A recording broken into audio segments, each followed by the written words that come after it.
This video, I talk about red flags, early red flags in dating. So stay tuned and welcome to my channel.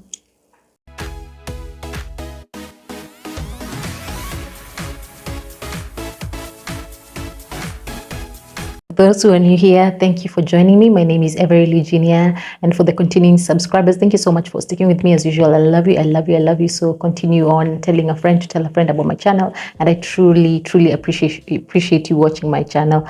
So let's dive right in. So today is just a calm night, so that's why I'm just calm and easy. I think I'm always just calm and easy anyway. So let me dive right in. So number one, love bombing. So this red flag is when someone just gives you excessive compliments, excessive praise. They always gifting you. They always like just doing the most to just get your attention, to just retain your attention, and to just convince you to just get into a relationship with them so fast. And it's sometimes you might confuse it. There are people who really go hard and they're genuine, right? But for especially narcissists, they use this other tactic to just get you to just trust them completely very fast. You just find yourself just opening up and just sharing your intimate details with this person, and then they'll use it later against you. So this is one thing they do. They just love bomb you with excessive compliments, like you're the most amazing person in the world that they've ever seen, and then they want things to progress quickly. So when you see this, it's a red flag, because most people don't want to rush into something. They want to take it easy. You want to really be sure of the person that you're seeing, that they are really genuine, that they are really worth your time, worth your efforts, both ways, for a man and for a woman. So yeah, when it should be a red flag when you see someone doing the most and wanting to rush things so quickly, then it's a red flag. Then the other point is also they keep tabs on you. By this I mean, I don't mean like of course calling. In a new relationship, you want to call that person like all the time. You want to talk to this person all the time. But what I mean is, they just want to know everything about you, where you're going, where you're right now. Can you do a video call? I want to see around. They're so insecure.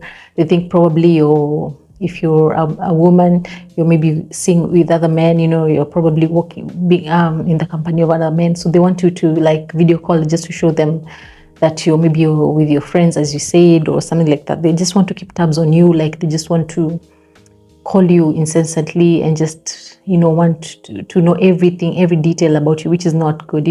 At least someone should be able to give you your space, and you should be able to give them their space. So then the other point is also they disrespect your boundaries. So they just don't care about your boundaries. They will probably come unannounced. Of course, there are surprises, nice surprises that happen in a relationship, but I mean, like they just pop in a lot of times, like when you're not expecting them. And they just maybe you tell them, oh, this one is a good one. Probably you've told them that you are waiting for marriage in order to be able to do the deed, but then they're like, no, I want it now, I want and they insist. They want to just to maybe to make you alter your boundaries, or make you just alter your decisions or something of that sort. So they'll keep on pushing, they'll keep on making you try to bend your boundaries, and that's of that sort. So when you see that, that's a red flag. Yeah. And the other point is also they want you to choose them over everything else, even your needs. So they want you to just be put them at the top of your priority. Sorry. Yeah, they just want you to drop everything. Even if you're taking tea, like they just want to drop the tea and just rush to them. They just want you to prioritize them so much. And it's not bad, it's a good thing when your partner prioritizes you. But for them, it is too much. They want you to drop everyone. They want to isolate you from your friends and family. Probably they want you to just make them everything. You're everything. Like they even like you, if they want to talk to you, like you can't even go to the bathroom. Like they just want to talk to you now. Like they can't just give you a break. You see, so it's too much. So run. Then the other point is also they belittle you. So they make you feel small. They make you feel like you're not smart enough. Probably the way they just talk to you, they just make fun of you, and belittle you, just make you feel, maybe probably you have a slight accent, and they'll be like, no, where is your accent from? They always just trying to just pinpoint things about you that are wrong, and just make a big deal out of them, and just make you feel like you're not good enough. So when you see that, just run, especially at the beginning of a relationship. That shows that your the relationship is bound to fail, is doomed from the beginning. So it's best to just walk away, especially if this is the early stages. And the other point is that all the exes are crazy.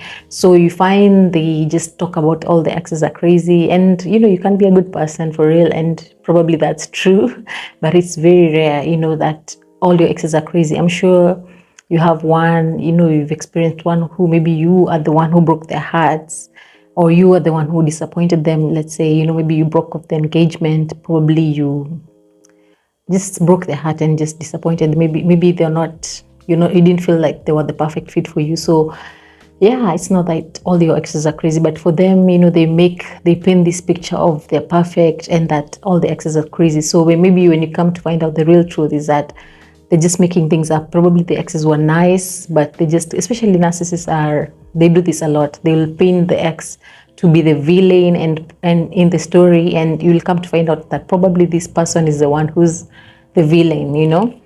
Then the other point is also your family and friends don't approve. So you find your friends, your family, they don't approve of this person. They're always like, this person doesn't do it for me. You deserve so much better. They don't treat you right. They're the ones who are able to spot, because for them, they're more objective. When you're in a relationship, you tend to be blind. Love is blind. So you can't really see. Sometimes you're blinded by, oh, no, that's just him. He's too quiet. Maybe he's too reserved. Like I was just watching Love is Blind recently, if you guys watch it. So there's this couple, JP and Taylor. So JP was just too quiet. Like he wouldn't even talk. Like he wouldn't make a conversation. So for me, I found that so weird, like the vibes he was giving, so weird. And until now, the lady has to just step out of the show, because she was like, this is not working. I think you're not attracted to me, stuff like that, you see. So yeah, so maybe I was digressing a bit. So your family and friends really notice things before you do. So yeah. Then the other point is also they barely communicate, and sometimes you have to initiate conversation. As I had said with the story, JP's story and Taylor, he could not initiate conversation, and Taylor was the one trying to initiate conversation. She was the one trying to just tell him things, even I love you, like trying to just bring out words from him, but he couldn't communicate. Like it was so awkward. I felt embarrassed for her. So that's how it is. So if this person doesn't communicate, like you're wondering, why are you with me? If you don't communicate, you're not talking to me, even if you're shy, because I personally am shy, but when it comes to someone I'm dating, I'll try my best to just open up and just be able to converse and just, try and just get to know this person, and also try and make them get to know me better, Yeah, and the other point is also they don't pay attention to your needs and rarely listen to you. So they don't pay attention to your needs. You just find them, crossing your boundaries, because maybe you stated that I don't like this, when you do this, I don't like it, kindly change that. Probably you've said something that they've done, or maybe you've already stated what you like and what you don't like countless times, and this person doesn't respect that. This person ends up just, they don't care about your needs. They just dismiss your needs, and they don't even listen to you. Probably you've told them something, that happened to you, and they're like, what? You told me that? They don't remember. They don't even care. They're like, absent. You mentioned your birthday. They don't remember your birthday.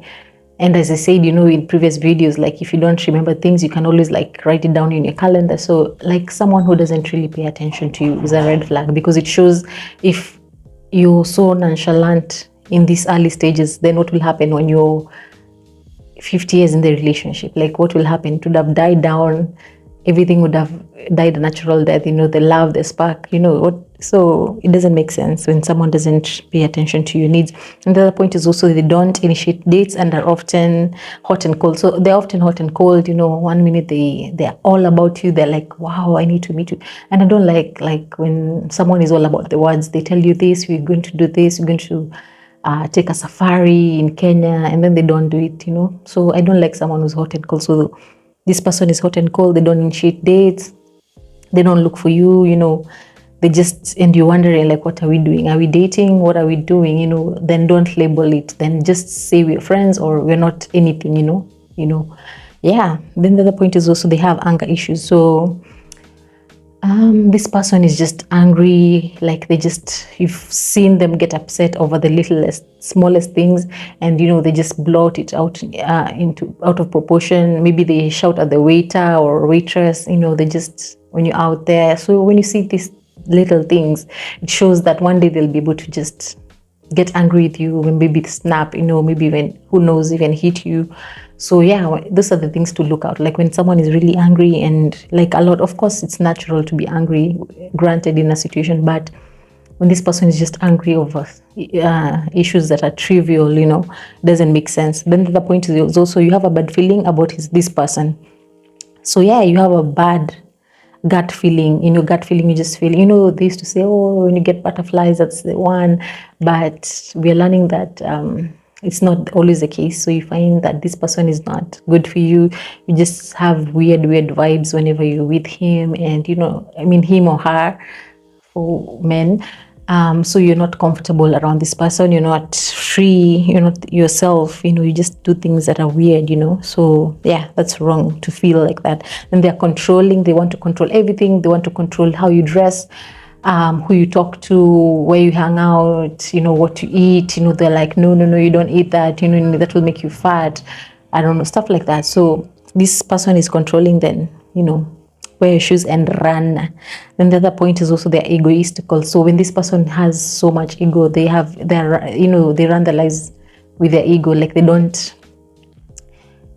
don't even come down to just understand you as a person. They don't put your needs, consider your needs, or they don't consider you first. They always think about themselves. They're selfish. So when you see this person, it's not best to be in a relationship with this person. So yeah, those are the points that I had for you today, guys. Thank you so much for sticking with me. If you have any more points, kindly write them down on the comment section down below, and I'll see you next time. Bye.